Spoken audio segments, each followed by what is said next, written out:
Buonasera, questo è l'ultimo numero di Charlie Hebdo con le sue ormai note vignette satiriche sul profeta Maometto, che sono state all'origine, la motivazione della strage di Parigi, dove appunto è stata fatta fuori un'intera redazione. Un avvenimento che ha creato problemi sicuramente di integrazione, paura, una certa diffidenza, è scatenato un dibattito che si inserisce in quella che sembra essere diventata proprio una guerra di culture. Passi indietro enormi rispetto a qualche anno fa, quando l'integrazione sembrava essere la parola d'ordine. Oggi prevale invece la diffidenza, il sospetto, ed è per questo che abbiamo chiamato qui a parlare di questi temi così delicati un musulmano che vive in Sardegna, in Gallura, da circa 20 anni, è senegalese, ha 46 anni, Ali Cissé, che presiede il Labint. Il Labint è un'associazione molto nota ad Olbia e si occupa proprio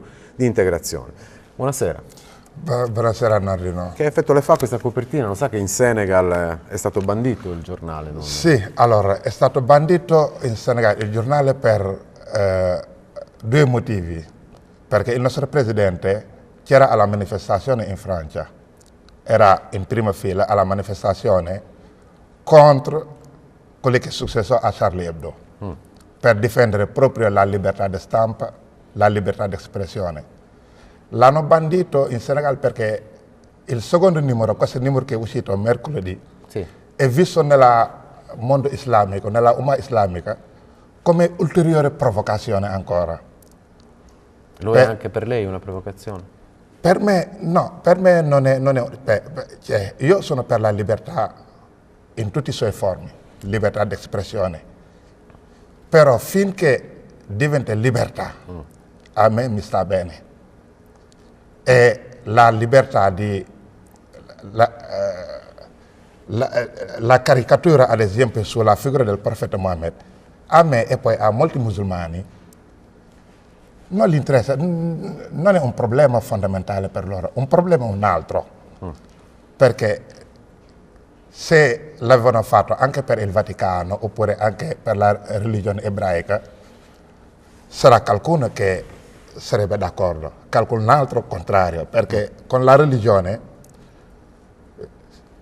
la satira, finché si fa sugli esseri umani, esseri viventi, va bene. Però quando si va a fare sui simboli può dare fastidio anche a qualcuno. Quindi lei è d'accordo con il Papa, che oggi ha detto che è un'aberrazione uccidere in nome di Dio, ma le religioni non vanno insultate? Sì, lui ha detto bene, e il Papa ha detto bene, su questo io lo condivido 100%, anche se per me è stato proprio un sbaglio, un errore fondamentale di chi l'ha interpretato in un altro modo finché andare a fare quel massacro che è successo, perché lì in Francia non sono morti, quelli che erano a Charlie Hebdo, c'era un musulmano, sì, perché il correttiere di Bossa era musulmano. Il primo poliziotto che hanno ammazzato era musulmano. Ahmed, sì. Ahmed era musulmano. La ragazza Clarisse che ha ammazzato Koulibaly era di origine africana. Quindi queste persone non vanno a vedere il colore della pelle oppure alla religione. Loro, nella mia definizione, l'Islam che ho imparato, il Corano che ho imparato, è all'opposto di quello che loro hanno fatto.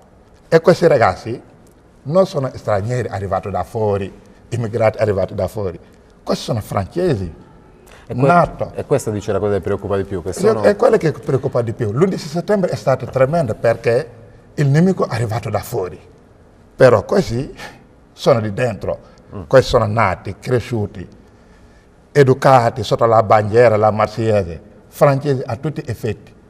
Ma com'è possibile che ci siano interpretazioni così opposte del Corano, della parola del profeta? Perché da una parte la violenza è totalmente giustificata e praticata, dall'altra invece si dice che non c'è assolutamente violenza nel Corano? No, allora, la parte che giustifica la violenza è come è successo anche durante le crociate. Hanno sempre usato la religione ai fini personali e fini politici, perché nessuno non può ammazzare una persona in nome di Dio. E questo vale perché anche per il Corano, il Corano sono 99 surate che inizia per Dio clemente e misericordioso.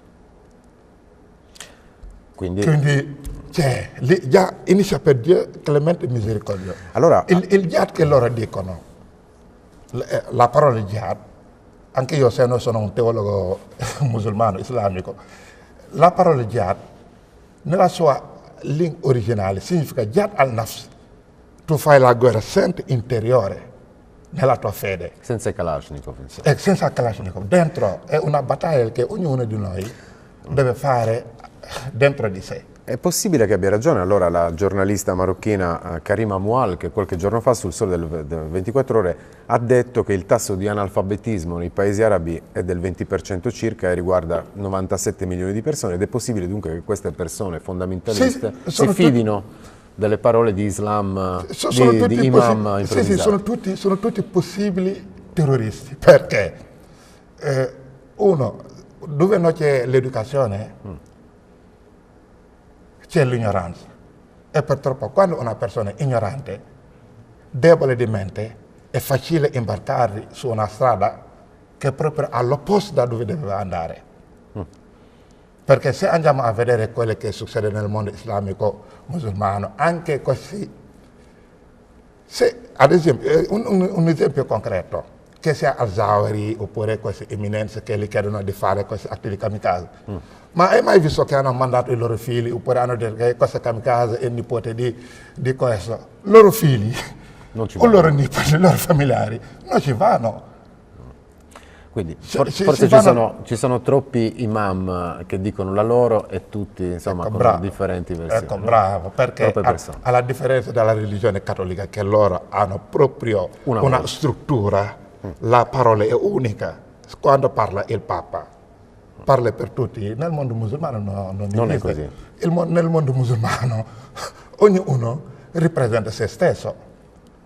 Ognuno ripresenta se stesso, però ritornando ai fatti di Parigi, la cosa che fa paura e che fa troppo male alla gente è questi bambini nati, cresciuti, educati in Francia, che si ritornano a fare un atto così vile, così vigliacco verso il loro paese, è quello che preoccupa. C'è qualcosa che non quadra nel sistema di integrazione. Non quadra, quindi lì dobbiamo vedere il modo, il metodo di integrazione. In che società vogliamo?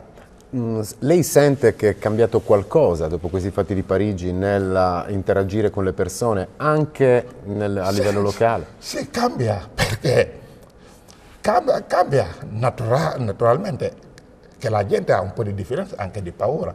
Però guai a avere paura, perché il problema questi che si definiscono musulmani, che compiono questo atto, è questo che vogliono, che la gente abbia paura, e quindi una persona, se il mondo occidentale prende paura, loro hanno già vinto, perché loro la guerra non la possono mai vincere, anche nel mondo islamico, con il mondo occidentale, non sono paragoni. Il mondo occidentale, volendo, un mese, 2 mesi, l'ISIS non esiste più. Quindi loro la guerra non la possono mai vincere e la sanno. Allora, dove vanno a puntare? Sulla paura. Alimentando la paura. La gente ha paura del musulmano in cui potevano dialogare. Questo musulmano si sente frustrato. E così loro possono avere un serbatoio in cui possono prendere gente frustrati.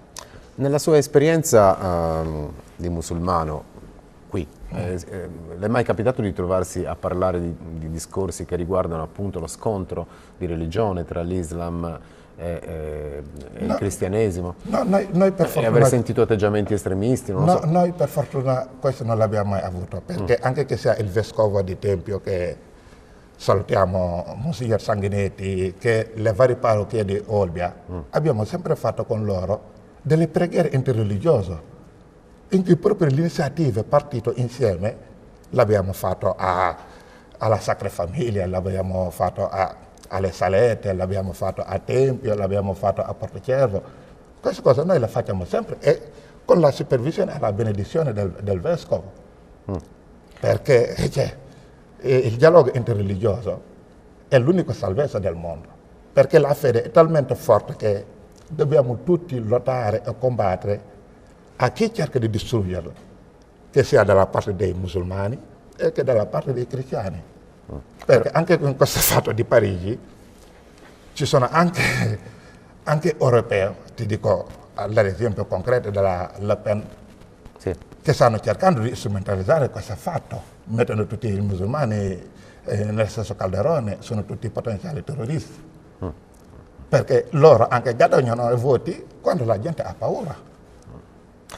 E secondo lei come mai anche tanti europei hanno deciso di lasciare il proprio paese e arruolarsi in Elite? Questo è un fenomeno particolare, Sì. come se lo spiega lei? Allora, questo fenomeno è quello che io prima ti sto dicendo dei giovani. Dobbiamo vedere un modo di educare i giovani. Perché magari il metodo che si usava nell'Ottocento e nel Novecento, l'insegnamento, l'educazione deve cambiare strada.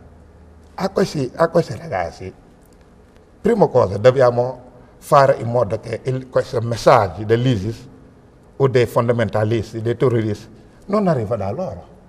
Questo l'Occidente volendo lo può fare. Già sbarrare la strada in modo che questi messaggi non arrivano. Chiudere le frontiere in qualche modo, ma anche fisicamente dice, perché poi sì, c'è anche questa di proposta. No, non fisicamente, perché allora, questi messaggi arrivano tramite il web. Questi messaggi loro reclutano tramite il web. Il web, sì. Questo Koulibaly, nessuno non ha mai visto una moschea in Francia. Non sono persone che vanno a pregare. Questi stanno a casa loro, tramite il web, li reclutano. Allora, l'Occidente deve fare in modo che questi messaggi non arrivino dai ragazzi, educare i ragazzi, no, perché magari sarà anche una parola un po' fascista, di volere bene, di adorare il paese, di educare nei valori democratici, civile, giudaico, cristiano, islamico dell'Europa. Perché l'Europa ormai non è più giudaico-cristiano, islamico. Ci sono queste tre grandi religioni in Europa. Di fare in modo di far capire a questi ragazzi, che siano di origine africana oppure che siano italiani, dentro le scuole, che il paese è loro. Se lo distruggono il loro paese. Certo. Insegnarli un po' a amare, perché è una parola che magari si usava prima con il fascismo, però Il concetto è chiaro. È un concetto, ecco, quindi quello che voglio. Le do 10 secondi perché è stato gentile a venire qui a parlare di temi così delicati, ma la sua associazione ovviamente promuove anche delle attività che cominciano a breve. Sì, già da lunedì partiamo con il corso di cucito rivolto alle donne immigrate. Adesso c'è già la scuola di alfabetizzazione che è aperta da ottobre e facciamo varie iniziative sul territorio per sempre cercare l'integrazione nel modo del rispetto reciproco, rispettandosi le varie culture e sapere che ormai il mondo,